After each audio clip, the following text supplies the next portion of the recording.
ભરૂચ જિલ્લાના આંબોદ શહેરમાંથી પસાર થતા નેશનલ હાઈવે નંબર 64 પર રખડતા પશુઓની સમસ્યા દિવસે ને દિવસે ગંભીર બની રહી છે। આંબોદ 4 રસ્તા નજીક અજાણ્યા વાહનોની ટક્કરે વધુ એક વાછરડાનું મોત થતા રખડતા ઢોરને મુદ્દે નગરપાલિકા તંત્રની કામગીરી સામે ફરી સવાલ ઉભા થયા છે। સ્થાનિકોના જણાવ્યા અનુસાર છેલ્લા એક મહિનામાં 3 થી 4 નિર્દોષ પશુ અકસ્માતનો ભોગ બન્યા હોવાના બનાવો સામે આવ્યા છે। તો અગાઉ પણ રખડતા ઢોરના કારણે વાહન ચાલકોને રાહદારીઓને ઈજાઓ થઈ હોવાના બનાવો બન્યા હોવાનો સ્થાનિકો આક્ષેપ કરી રહ્યા છે।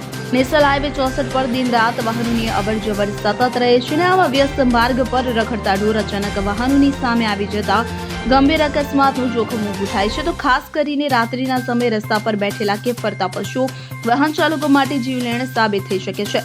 એક તરફ રસ્તા પર રખડતા પશુ અકસ્માતમાં મોતને ભેટે છે તો બીજી તરફ તેમના કારણે માનવ જીવન પણ જોખમમાં મુકાય છે। તેમ છતાં સમસ્યાનો કાયમી ઉકેલ કેમ આવતો નથી તે અંગે નાગરિકોમાં નારાજગી જોવા મળી રહી છે। ત્યારે હવે સ્થાનિકોની માંગ છે કે માત્ર કાગળ પરની કાર્યવાહી કે થોડા સમયની ઝુંબેશ પૂરતી ન રાખવામાં આવે અને નેશનલ હાઈવે નંબર 64 અને આમોદ 4 રસ્તા વિસ્તારમાં રખડતા પશુઓ માટે કાયમી અને અસરકારક વ્યવસ્થા કરવામાં આવે કે જેથી પશુઓના મોત અટકાવવાની સાથે વાહન ચાલકો અને રાહદારીઓની સુરક્ષા પણ સુનિશ્ચિત થઈ શકે।